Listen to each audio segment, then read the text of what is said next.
Halo semuanya, welcome back in my channel. Di video kali ini saya mau share satu hal penting tentang sebuah mindset. Kalau misalkan teman-teman baru mulai belajar tentang bisnis online atau digital marketing, ini saya dapat berdasarkan pengalaman dari belajar bisnis online dari tahun 2012 sampai tahun 2020 sampai sekarang. Dan moga-moga ini bisa jadi insight untuk teman-teman yang mau mulai dan nggak jatuh di kesalahan yang sama. Penasaran? So just check it out.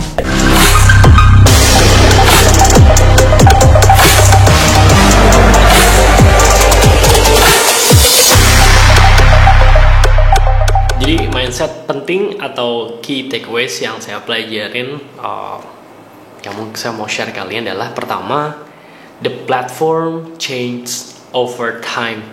Ini maksudnya apa sih? Maksudnya gini adalah platform dari digital itu berubah dari waktu ke waktu. Mungkin teman-teman dulu tahu ada namanya Friendster. Terus Friendster hilang diganti sama MySpace. MySpace udah mati juga, muncul lagi Facebook.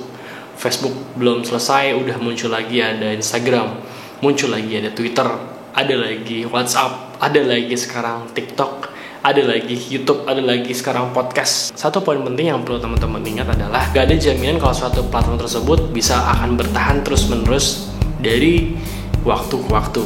Tapi teman-teman harus ingat bahwa platform itu dia akan selalu berubah dari waktu ke waktu sesuai dengan customer behavior-nya.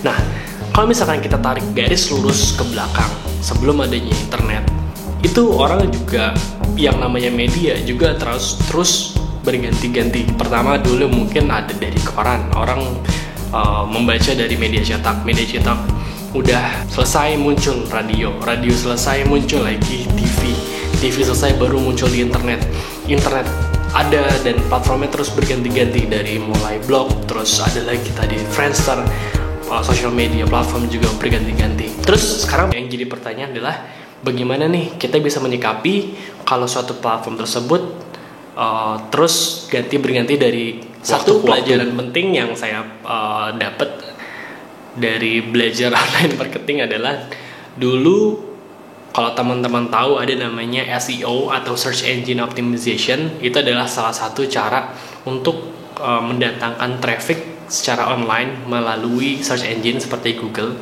Waktu awal saya belum bikin Prevailable, waktu itu main di SEO. Waktu saya mikirnya tuh gini, kalau misalkan kita bisa mendatangkan traffic secara gratis menggunakan traffic generation SEO, kenapa saya harus ngeluarin iklan? Kenapa harus ngiklan di Facebook? Kenapa harus ngiklan di Instagram? Kenapa harus ngiklan di Google? Itu adalah pola pikir saya yang salah waktu itu. Seiring berjalannya waktu, terlalu nyaman menggunakan SEO di tahun 2013 sampai 2017. Dan salahnya juga waktu itu nggak optimasi Instagram, nggak optimasi publish konten di YouTube, nggak optimasi konten di platform-platform yang lain. Sampai akhirnya saya juga manfaatkan SEO cuma satu website doang. Waktu itu menjual produk yang memang bisa dikatakan ilegal. Jadi saya ngambil waktu itu produknya dari toko bagus, terus dijual pakai bisnis model dropshipping, dijual di website.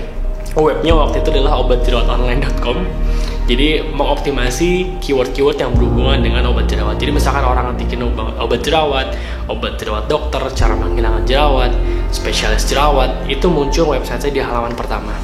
Tapi tahun 2017 ada email dari BPOM kalau website saya itu di ban dan nggak bisa dibuka lagi. Itu ada, kalau teman-teman buka sekarang tulisannya internet positif, otomatis yang visitornya bisa sampai 1000-2000an per hari karena website di ban, otomatis nggak ada lagi pengunjung datang ke website saya walaupun masih ranking 1 di Google. Karena pas orang ngeklik website obatjerawat-online.com di Google, datang ke website saya tersebut, mereka nggak bisa membuka halamannya, otomatis tidak terjadi penjualan.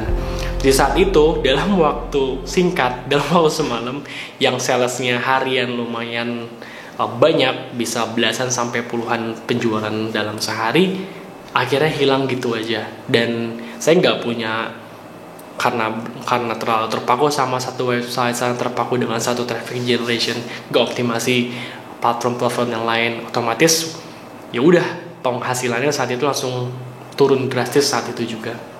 kalang kabut dong. Dan moga-moga teman-teman gak melakukan kesalahan yang sama. Jadi sebagai internet marketer, sebagai digital marketer, atau sebagai pemilik bisnis online, kita jangan pernah antipati terhadap suatu platform. Jangan pernah terlalu nyaman dengan satu jenis traffic generation atau salah satu cara untuk mendatangkan pengunjung ke bisnis kita, mau itu website, mau itu social media atau apapun. Jangan pernah terlalu nyaman dengan satu platform, tapi cobalah untuk bangun sebanyak mungkin traffic generation strategy yang kita bisa lakukan. Mungkin untuk di awal ketika pengen baru mulai, coba aja fokus dulu di satu platform, misalkan fokus di Instagram dulu. Ketika Instagram udah mulai enak, udah bisa mulai ngebangun tim, penjualan udah mulai rutin, cobalah untuk membuat kanal-kanal digital marketing atau traffic generation yang lainnya. Supaya apa? Supaya misalkan nanti suatu saat kita fokus di Instagram, amit-amit Instagram udah nggak ada lagi, orang udah nggak ada yang pakai Instagram lagi, kita udah punya cadangannya gitu.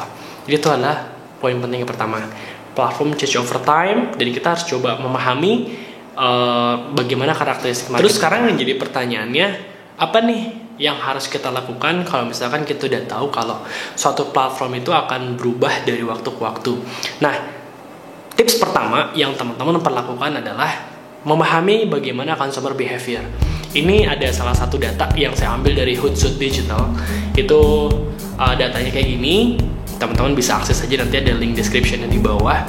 Itu ada beberapa, teman-teman harus memahami ranking dari sosial media yang dipakai sama orang. Orang itu biasanya consumer behavior-nya itu atau perilaku konsumennya itu bagaimana sih dalam mengonsumsi konten secara digital. Apakah mereka lebih banyak menghabiskan konten di Facebook, atau mereka lebih prefer menghabiskan waktu di Instagram, atau lebih prefer untuk menghabiskan waktu dengerin podcast. Dan kalau teman-teman paham kulik lebih lanjut juga atau riset lebih lanjut juga, ternyata setiap platform tersebut memiliki karakteristik customer atau pengguna yang berbeda juga. Contoh, di Facebook mungkin kebanyakan orangnya yang berumur lebih di atas 50 tahun, yang sudah tua lah ibaratnya. Jarang ada anak-anak yang masih belasan tahun pakai Facebook, tapi mereka mungkin lebih prefer pakai Instagram dan juga lebih prefer menggunakan TikTok. Jadi teman-teman harus keep up to date, platform apa yang lagi rising, apa yang lagi naik, terus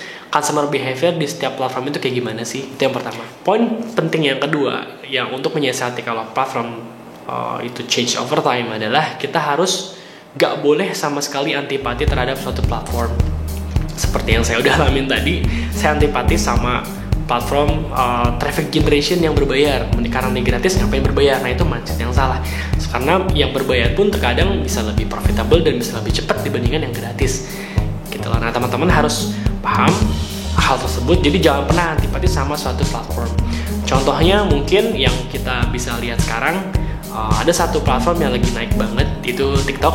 Teman-teman tahu, mungkin stigmanya dulu saya pribadi ya melihat kalau misalkan orang yang main di TikTok itu mungkin terkenal dengan yang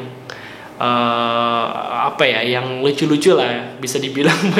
Ada teman yang bilang kalau TikTok itu orangnya alay-alay lah. Ternyata makin kesini makin dilihat, ternyata kalau misalkan kita sebagai pemilik brand atau digital marketer yang menjual suatu produk yang target audiensnya adalah ada di TikTok, ya jangan pernah antipati sama TikTok itu sendiri gitu loh. Kalau misalkan memang kita jualin obat, misalkan ya jualin produk obat jerawat, nah targetnya itu adalah orang-orang yang umurnya belasan tahun, dan orang-orang yang belasan tahun tersebut misalnya ada di TikTok, ya kenapa enggak kita coba pakai platform TikTok untuk memasarkan produk kita.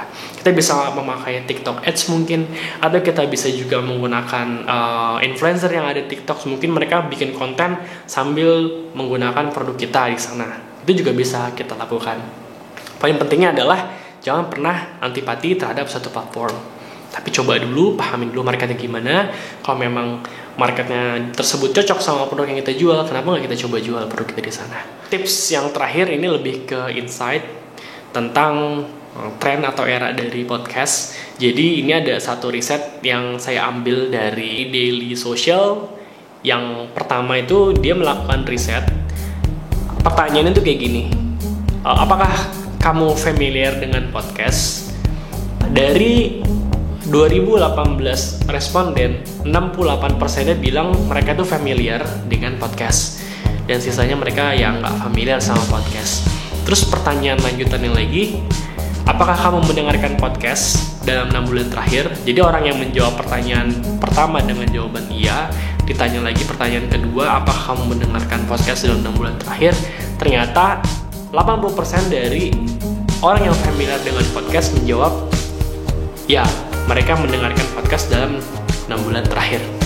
Nah, ini maksudnya apa? Maksudnya gini, podcast ini adalah salah satu platform yang lagi rising banget, dan saya juga di Prevalable mulai menyemburkan diri untuk membuat konten-konten yang berhubungan sama podcast. Kalau misalkan teman-teman pengen mendengarkan podcast konten dari Prevalable, bisa aja buka langsung di bit.ly/Prevalable Podcast. Itu ada konten yang berhubungan sama digital marketing. Kita ada 3 rekaman podcast yang udah diupload di Spotify. Teman-teman bisa dengerin di sana. Intinya adalah podcast ini salah satu platform yang rising. TikTok juga salah satu platform yang rising. Nah, kalau misalkan kita sebagai digital marketer atau online marketer atau business owner, kita coba memahami market audience-nya di sana kayak gimana, market behavior-nya kayak gimana di sana. Terus kira-kira ada nggak strategi yang bisa kita develop untuk membangun channel traffic generation di sana? Nah, yang saya lakukan di Prevalable untuk case-nya podcast, kita bikin untuk mencari klien yang tertarik dengan digital marketing, yang tertarik dengan bisnis online, yang tertarik tentang private labeling.